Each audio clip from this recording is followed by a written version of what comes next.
today we come at you and we talk about the 3D. What is the 3D? It is Earth. It is a solidified construct.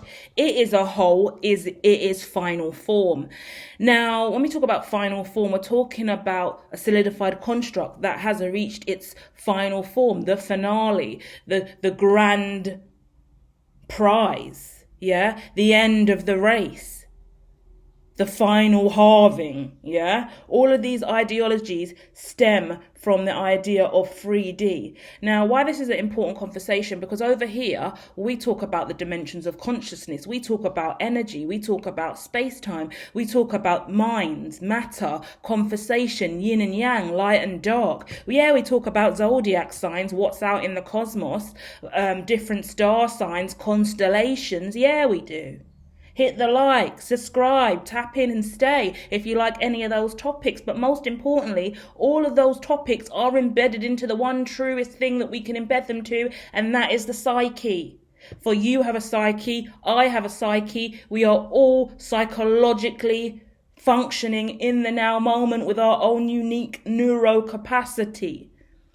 You either like my voice, you don't like my voice. You benefit from seeing my face, you don't benefit from seeing my face. You like the images you see on the screen now, you don't like the images. You rather just lay back and listen, you rather click off and go and watch some other content.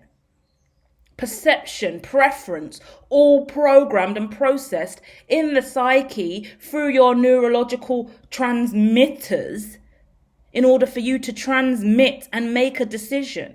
Now you're like, yeah, too many words. Click off. Let me hit that exit. Let me go back and watch that reaction video. Let me go onto that other channel and see what they're doing. We all have our own learning styles. Some of us are visual learners. So if I came on here talking to you with all my hands moving, bubbling, you looking into my eyes, you would benefit from that. But the other learners who there's too much going on because I'm a talker. I'm saying a lot of stuff to you today. There's a lot we want to address about the 3D. So if I come on here and you're seeing my hands go in this position, in this position, in this position, in this position, I'm doing 100 mudras in a second, it's going to be overwhelming for a lot of you. And actually, I haven't got time for you to be staring at my appearance and whether or not my makeup is fleeky enough for the collective and whether or not I wore that same tee last week or not. I would rather you just focus on the voice, the word, the speech, because that's the most important thing. And what we're going to need in the future, or is what I'm going to need in the future, fuck you, let's talk about me for a minute. No offense, I love you. I would never, whatever. I haven't got time to apologise. We're bantsing. If you don't know what banter is, you're not going to like it over here. I'm so sorry. We're bantsing, right? I swear I get cockney. I have a laugh because it's really good for my vibration, and it is high vibrational when I'm in these zones. So on that note, no offence to any swear words I throw at you moving forward. I love you to pieces. I really do, but we're playing here. But on that note, I've lost my train of thought. So let's go into what I'm seeing here. I want to talk to you about the 3D, right? But I'm looking at some legendary energies. I've got my Passed On Legends deck out. This isn't a reading. This is just a conversation. But I've got some images of Nelson Mandela. I've got Indira Gandhi. I've got Harriet Tubman, Robert Williams, Anne Frank, and the Mirror out. So it's about looking at yourself in relation to all of these vibrations. I've got black hole in reverse. That's my 5D energy. But that's moving out of the 5D and stabling yourself in the 3D. So I'm going to talk about that. We've also got Neptune out, and we've also got Mars out. So we're looking at illusion, fantasy, confusion, delusion, and burning through any toxic vibration so you could really step into the 3D. When we're talking about stepping into the 3D, we're talking about the seed finally sprouting, that first bit of green that's coming out of the seed. Oh, what a beautiful sign that we are springing into a new season. Oh, wow, is there another dimension to that now? Because even within the 3D, there are fractals. So a seed is a circular solidified construct. It is a 3D seed, an oval shape. But the moment that begins to sprout, oh, do we have a string from that network branching outwards? That is the first form of decentralization. Yeah, you heard it here first, people. Stay woke. Yeah, this is a big deal. Yeah, we're merging spirituality and technology and science and a range of different constructs because that is decentralization. It may not be digital yet, but it is decentralization. The central nuclei the micro of the conversation is indeed the seed, but the moment that seed begins to sprout, wow, fractal, geometry, Fred, actor network theory, evolution at its finest, darling. Yes, I am online. Yes, I am awake. Hit the like if you resonate and understand how significant what I'm talking about is in current time, because goodness gracious me, this is revolutionary stuff, people. I'm laughing and taking the mick about it because in spirituality, and across the spiritual spectrum, all believers in these communities are our own unique ecosystems and citadels. This ain't nothing new. But when I talk about this in different scientific fields, they look at me like I'm making shit up out of my arsehole. And it's all pseudo, and we can't really prove that. But we can, darling. I'm showing you the scientific threads to connect the dots here. Is anyone awake? Is anybody out there? There. You know? There is going to be a piece of content that I do bring out that is called Is Anybody Out There? Yeah? Looking at the wants and needs of the galaxy. We're going to talk about the relation between what we want and need personally and how that stemmed from a cosmos ideology of what the cosmos is vibrating and given off to the atmosphere at any given time versus the needs of the cosmos versus the wants of the cosmos. Yeah? For example, Elon's desire to create a livable atmosphere on Mars. His repeated desire to break the Karman line and go out there. That's what he wants. Do we think that Mars needs that? Well, we can talk to the Intergalactic Federation about that and what their thoughts are on Elon's work at this time. But hey ho, that we're going to save that for Is Anybody Out There? There. So go and check that out. That should be premiering at this point, and you're going to want to hit the notify me on that, and also hit like and subscribe if you haven't already. So let's keep going. Let's talk about the 3D in relation to you, because I'm talking to someone, right? And the reason this transmission's coming out today is the message is you are on the precipice. I always say that. Let's not say that. Let's choose another phrase. You are ascending. You are about to break through. You have just sprouted. You are no longer a seed, my darling. You are now sprouting. We see the green within you. That means your heart chakra is now visible. We do see you ascending on this journey. It is no longer an illusion. Your manifestation is in the 3D. Wow, well done, fabulous. But how can we get you to keep evolving and keep ascending? Because when I'm looking at the legends that have come out today just to support this transmission, advocates of the mission, advocates of hermetology today, Indira Gandhi is saying you cannot shake hands with a clenched fist. This is a difficult quote for me to hear and process because my fists are mostly clenched nowadays when it comes to other living organisms that aren't pets and animals, and even my pets that give me allergic reactions now and then do get me pulling away and clenching my fist as I protect my energy and take my allergy tablets until my energy and rash calms down. But hey, that's a whole nother conversation and overshare. But we want to talk about allergies then, and me, I'm allergic to kittens, I'm not allergic to cats. My cat's absolutely fine, but my kitten, until she's finally come out of what that phase that she's in, and those pheromones and whatever she's producing, it's giving me a reaction, and I've been managing it incredibly well. I haven't spoken about it to anyone because I know they would say, get rid of the cats, let them go. I'm just sucking up the allergic reaction to the point where she is old enough where it won't affect me anymore, because Bassett, my first cat, Silver, her government name's Silver, but she is indeed Bassett, and it's a situation of we've got to be willing to sacrifice, to let go, to unclench our fists and shake her hand. Hard to do. And that's the idea of becoming the first stem, the first bit of green coming out the seed. Whoa, I'm green now, I've evolved, there's more to me. Imagine an octopus. Does an octopus just come out fully formed?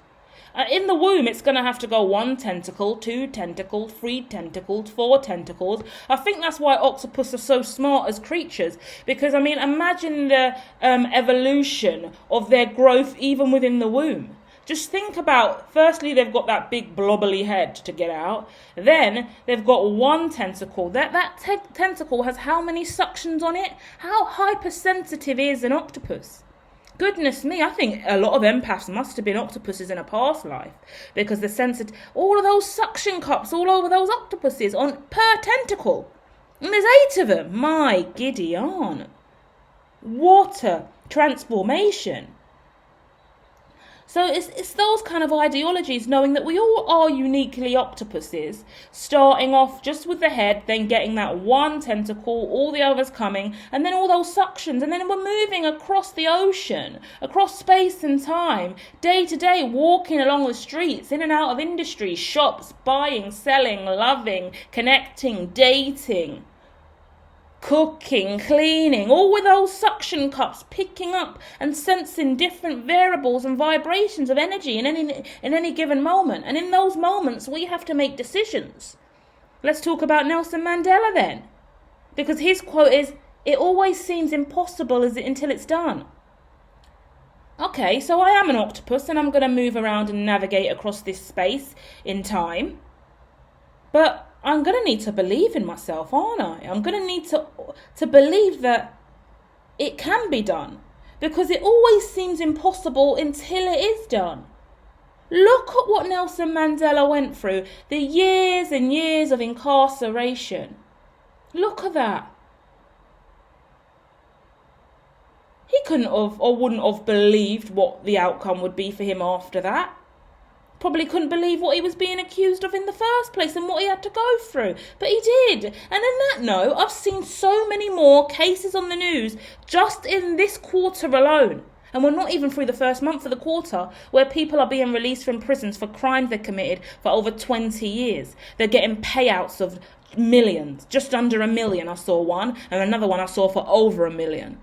Sitting in prison for 20 years, 10 years, 20 years, 11 years I've seen. Incarcerated for a crime you didn't commit. Suddenly you're exonerated now and you're getting paid a certain fee per day. One guy was getting paid $150 a day for the next 20 years for every day he was incarcerated. What a joke. The institution's just flooding out restitution coin because they can't seem to sort out their judicial system. So goodness me, if we learn anything from the US, UK, let's get a grip on that from now. Because the last thing we need is that over here in the United Kingdom. My God. On that note, let's talk about Anne Frank, because she's out. She has one of the most famous quotes out of all of the quotes that I do have on my list. And it's boys will be boys. And even that wouldn't matter. If only we could prevent girls from being girls. And this is one of the most profound quotes. Gemini energy attached to this as well, right? That yin and yang, that mirror vibration, that temperance energy here as well with that. But for me, this is such an important vibration. It's because boys will be boys. Like, I don't want to knock men down, but I mean, I'm programmed in a negative way. I love men, and that's why I behave that way. I'm typically that girl in the playground, acting like you don't like the guy when you do, you know. But boys will be boys, and even that wouldn't matter if we could only prevent girls from being girls. Because it makes me want to talk about flirting and the way that girls show up and date and try and act like they don't like the guy, or, oh my gosh, okay, I need to do this with my hair, I need to do this, I need to get a cute handbag, I need to really go all the way out and push my tits up, get a cute outfit, look fabulous, I really want to attract the right man, I've got to do this right. I've got to make them want me and love me and see me for all this awesomeness that I am. Only in the now moment now I've got layers of makeup on and I'm overly accentuating these goodies. But when I take that bra off, yeah, my tits do fall to the floor. They're fucking heavy.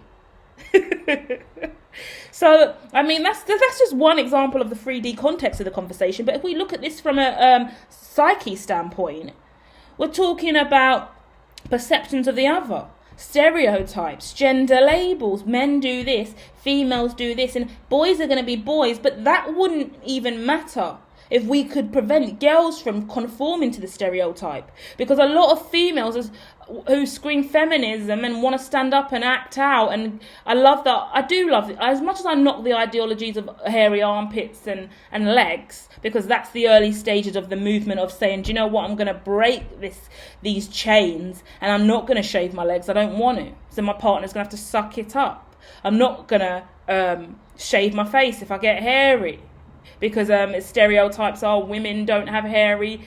Some women have hairy chests. Some women have hairy faces. Some women have full-grown beards. Some women have hairy armpits. Like, I just say that because I'm a cleanophobe and allergy sensitive. So I'm gonna want to shave all those areas for preference and smoothness and the feeling I get from touching myself when I'm smooth. You know, so that's why I'm anti those movements. But I do advocate for it, but I don't think it's attractive to look at hairy armpits on anyone.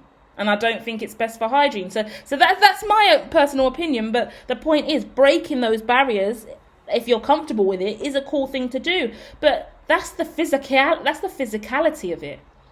Because you could still make an impact on the other and stand your ground as a female by choosing to mentally, socially, emotionally break the chains of perception. Yeah? Because we really do ground a lot of things in the 3D, hence why we've got non-binary and trans to talk about this a lot. We and the gender labels, we bring it to the 3D in that way. But could we bring our psyche to the 3D? That would be making sure our mind frame is no longer an unconscious construct, but a conscious construct. Yeah? We make other people more conscious when we choose to be conscious. If we do the inner work and we enlighten ourselves, we're naturally going to enlighten those around us through our conversation, our expression, our body language, our facial expressions, you know? Really important decisions to make. Because boys will be boys, but when they see a girl that is non-conforming and has the ability to do things that a guy would do, and it's not about us going out of our way to do things, but for me, I've always got down with the guys. I've always rather hanged around with the guys in school days. Chill out with the guys, play PS4 with the guys. Oh, we're going to play basketball. Oh, we're going to this concert or the music. I'd rather go to hang out. If there's the whole group in school, by the time I was in year 10, it was a situation of, okay, what's everyone doing in my year group? Year 10 and 11. Okay, these guys are going to the park over there. These lot are going back all up to his house over there. The girls are all going to do nails and makeup over there. They're all going to smoke weed over there. Like, awareness of the whole. And in that moment, I just chose my preference. And a lot of the time, at least by year 11 as well, my preference was with the guys. Also with the marijuana, not going to lie. But hey ho, we evolve and grow. I'm clean, guys, I'm clean. But we all evolve and grow. And in my head, I don't know why I'm on this topic, but there used to be so much judgment around me and the guys that I hanged around with and the guys that were kind of my best friend, because their girlfriends would get jealous. Their girlfriends would try and take me on and challenge me, and like I remember one incident in the basketball match, and we're playing basketball. We're actually on the same team. We're taking on a team from another school who's come in. Yeah, one of my best guy friend, his girlfriend's on the team. He's there cheering. I'm playing ball like I do, alley-oop, swish. Shot after shot after shot, 3-pointing like a pro, because, oh, baby, I'm really good with the swooshes. I know about my dimensions. I know about those angles and positions. I'll be dunking on them. No, I'm joking, I don't dunk, but I swoosh. So, and then, I'll never forget the day that she literally kind of scratched me and clawed me and we nearly got into a full-on fight on the court. And I'm like, hold on, this is a game where we're meant to be playing against another team. Because your partner's here and he's cheering me on because we're friends, why are you acting up? Girls don't have to be girls, you know. And it was because she was insecure, because she thought she was aware that we had a close relationship. But the truth of the matter is, And maybe that's part of the problem. We weren't having a conversation about her. I wasn't even giving him advice we didn't speak about her. We spoke about grime. We spoke about rap. We spoke about the struggles of coming up with our family members and our social circles. We had real deep, heartfelt conversations and related to, that's probably part of the problem, isn't it? But fucking hell, what else were you supposed to do in reality other than be real? You're allowed to have chill out. No, the guys weren't into me like that because I was a tomboy, regardless. Even if I looked femmy and girly, which I kind of really didn't. I just was down with the guys because the energy was fine and the vibration of the masculine was just so much easier to deal with. Because the insecurities of the feminine I felt a lot more, and that is really aligned to the yin and yang, Gaia and Ra, Brahma, the creator story that I put out. It really is about that as well. No judgment to the feminine, but it is about the start of time and the cosmic vibrations and energy of the conversation. And then I've got Harriet Tubman looking at me as well, saying, don't say too much hard stuff about the feminine, but do quote me on this. And the quote is, I freed 1,000 slaves. I could have freed 1,000 more if only they knew they were slaves. Harriet Tubman blatantly saying, I opened the Underground Railroad. I repeatedly tried to collect people and bring them out of the darkness, take them away from slavery, save them. But how can you save someone who doesn't really know that they need to be saved or is scared to be saved, doesn't want to leave the house, doesn't want to leave the barn because the travel to the other side's too far? That's the red pill and blue pill debate again. Harriet's going around trying to free anyone who's imprisoned, enslaved. But the psyche's saying, no, I don't want to go because I don't know what life will hold for me out there. Stockholm syndrome as well. My master's nice to me more time. I know I get breakfast at 7 a.m. I know I get lunch at 1 p.m. I know I clock off at 5 p.m. and I get dinner at 7 p.m. I like those odds. I like those ratios. But what if you wanted breakfast at 6 a.m.? What if you wanted breakfast at 7 p.m.? What if you wanted lunch for breakfast, dinner for lunch? What if you didn't want to eat or work for the day? I can't imagine that reality, hermatologist. I can't imagine that even being an option or a lifestyle. Breakfast for dinner, that would be silly. Okay, keep taking the blue pill. It suggests you're in the right place. Harriet's got more to do. We can't free the ones who don't want to be freed. And that is a lesson to be learned. As social media influencers, as tarot readers, spiritualists, as leaders and healers across the collective, we can't save those who don't want to be saved. Lately, over the last 2 months, I've had quite a few Jehovah's Witnesses knocking on my door. Shocked, didn't even know they were still out and about doing their damn thing, but they are. I don't even open the door to them anymore because I just haven't got the time. But I do let them know I value them. I do. And I do receive whatever they want to send in. I quickly send them on their way and say, sorry guys, busy, but I value you and your jobs. Any leaflets you want to shove through the door, please do that. I'm working from home. I'm going back to my office, but I value you. I do. Because someone's got to do the Lord's work. Someone's got to keep screaming for the collective. Someone's got to keep screaming the name of Jesus. Jesus. So we're all doing it, but we have to understand they don't keep knocking on my door. No, excuse me. I'm not just going to send the flyer through your door. I demand you open up and let me speak to you for half an hour about the word of God. They don't do that. They go, okay, thank you for your time. I'm just going to post it in. Have a good day. And you too, darling. Thank you. That's it. That's it. That's all you got to do. And that's exactly what I've had to learn. Because I'm an over pusher. All of you, wake up. You're fucking sleeping. Come on. You're dying internally and you don't know it. Wake up. Exhausting. I'm tiring myself out. For those that are meant to find their way on the journey, certainly will. Do you know what I mean? They certainly will. Let's move on to Robert Williams on that note as well. Icon, legend, my divine conduit. I mean, when you think about Robert Williams as an actor, right? Mrs. Doubtfire, Jumanji, Aladdin. I mean, there's a lot of others that I can name that won't come to me right now, but they're the key ones that stand out to me. And his quote is, you're only given a little spark of madness, you mustn't lose it.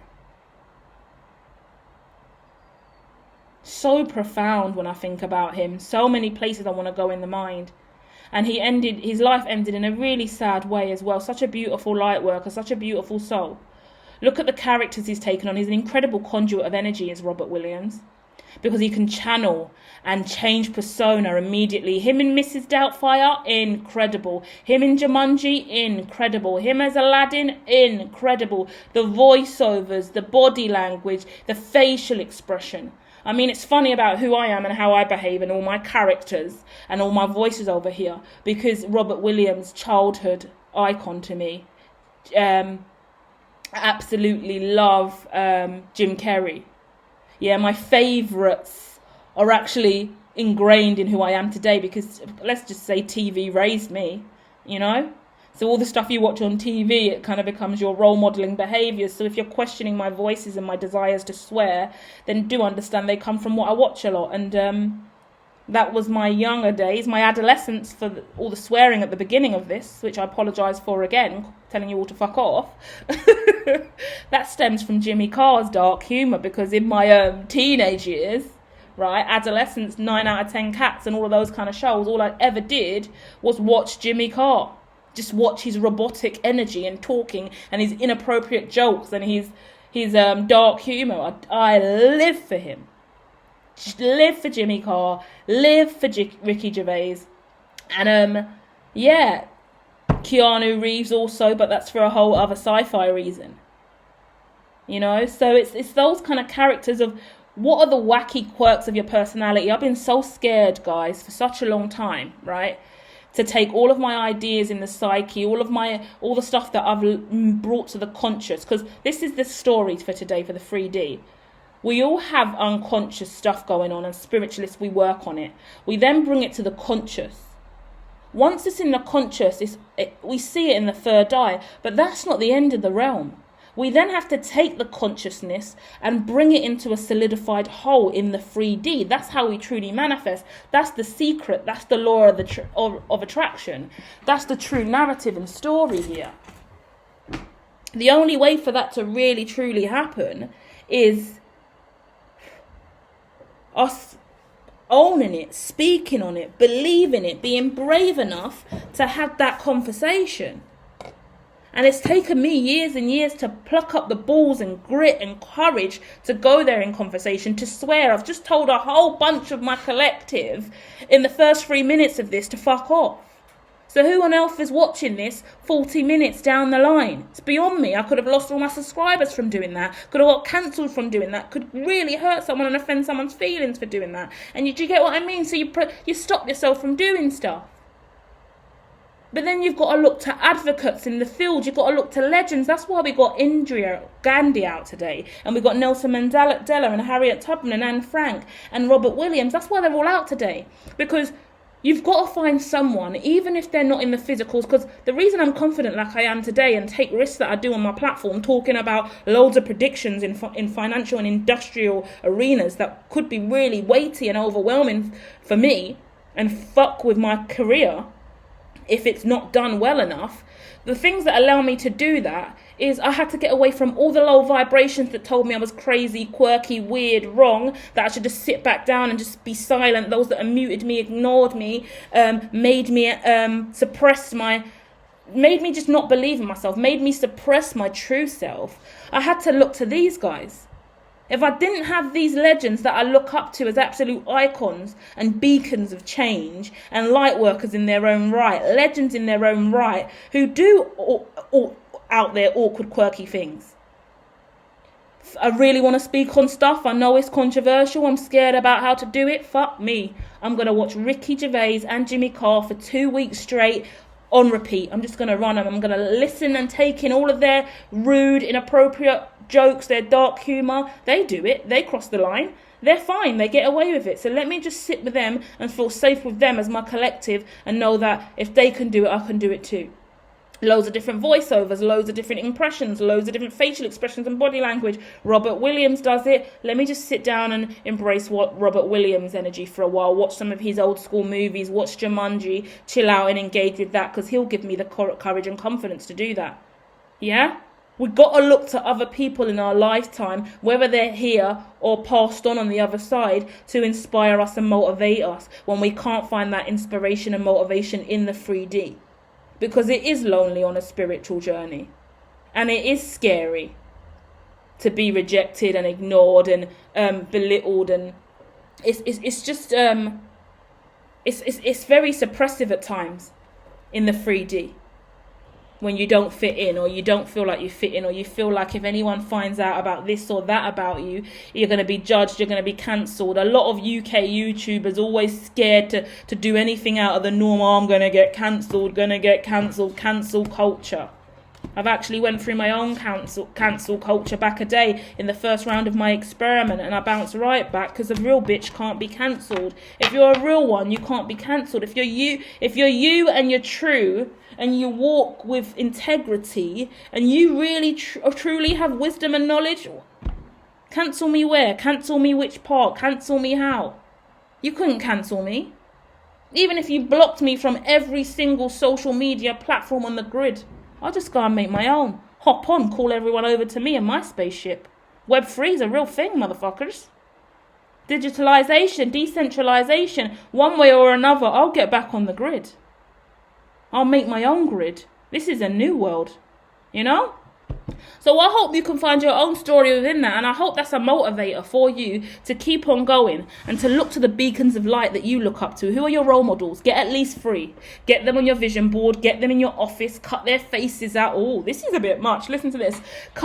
Get the images of 3 icons that you love and adore, past or present. If they're passed on, I would get at least 1 passed on, so you know you've got a beacon in spirit that's holding on to you, and their energy will fill up your aura repeatedly over and over again. Get 1 that's alive, and then whoever the other one is, right? But 1 who's alive, so you can kind of either follow them on social media, see what they're doing now, listen to their word in the now moment. They keep you in the now with their perspective. That's real nice. And then whoever's the last one is the last one. And then put them in your office or your workspace, your setup. Let's not talk about setups. I really need a new setup. My whole house needs serious renovation, but I'm getting sidetracked. And the cat's allergy stuff is weighing on me. I've just got the doors done. I still need to get the windows done in the other bedroom. There's so much going on in this place. But I'm getting sidetracked because I'm thinking about where I'm going to put my faces. But wherever you are, it could be in your kitchen. If you're a chef, you're a cook, you're a baker, you spend a lot of time in your kitchen, get the images in there. And then when you're baking, dancing, or talking to yourself, you can actually talk to them. Yes, I am a specialist in the psyche, in the mind. It's not weird. It's not awkward. It will inspire you and motivate you. You are also allowed to talk to yourself out loud. So I'm going to get Robin Williams, stick him over here. I'm going to get Jimmy Carr, stick him here. Not Jimmy Carr, sorry. Jim Carrey. And I'm going to get Keanu Reeves, because they're my favourite. So the only one that's passed on is Robert Williams. Then I'm going to have Jim Carrey and Keanu Reeves, because they're my fave. So I'm going to put them there. I might change them every quarter. I'm going to get 3 new faces. And I'm just going to sit down with them and have conversations with them at the desk. Let them know what books I'm reading. I mean, this sounds super hermetic and super creepy. You can tell I spend a lot of time on my own. This is literally the story of the castaway now, isn't it? But I mean, no, if we're in working environments and we're working from home and we're spending a considerable amount of time in the kitchen, baking, in the setup, doing recordings and stuff like that in the office, then we do need a little inspiration. Whether or not we've got our lover in the other room, the partner down the street, our neighbours that pop by, or our friends that we go and see, it's still a healthy ideology to connect with someone who truly is aligned to you. You share the same vision and belief. It's just you. If you could just think to yourself, if I could speak to Robert Williams, what would I ask him? If I could really sit down with Jim Carrey, what would I say? What silly games would I play? Because I would do amazing impressions with him. Keanu Reeves. Oh, the questions I have for Keanu. I'm even scared to even meet Keanu. Imagine I saw Keanu today. Went out to grab a pint of milk and Keanu was there. Oh, I'd die. Because I'm not prepared. Now I realise I'm not prepared to meet Keanu. Because if he just showed up tomorrow, I haven't even got a list of questions that I want to ask him. I would freeze on the spot. This is exactly why we have to do this, guys. Because if we're manifesting, one day I am going to meet him and I need a list of at least 10 questions because there's about 30 or 40 or 50 to 100 questions I want to ask him. So that's the first question. I don't even know what it is. I'm already getting tongue-tied. Oh my gosh, I'm not prepared. I'm not prepared to meet Keanu. This is a concern. Do you see what I mean? Guys, we're manifesting all these realities in the future, and if it came in the now moment, we wouldn't be ready. Keanu would walk away and I would have just been frozen in space-time with a shitty selfie when there's real-world questions I need answers to, and I know Keanu has them. I'm leaving you because clearly I'm having a psychological break, which clearly isn't a break, it's a breakthrough. Yeah, let's look at mental health differently. Let's look at well-being differently. Let's look at the psyche differently. Yeah, we're bringing the unconscious to the conscious, and it does look different sometimes. Even more so challenging when you bring the conscious into the 3D. Yeah, because we've all been trained and learned, and developmentalists will always talk about the unconscious to the conscious. But we don't speak about the unconscious to the conscious to the physical reality, do we? So come on, 2023, ascension is a must. Love, light, and friends, love, light, and prosper. My friends, we're transitioning on the outro. Adios, amigos.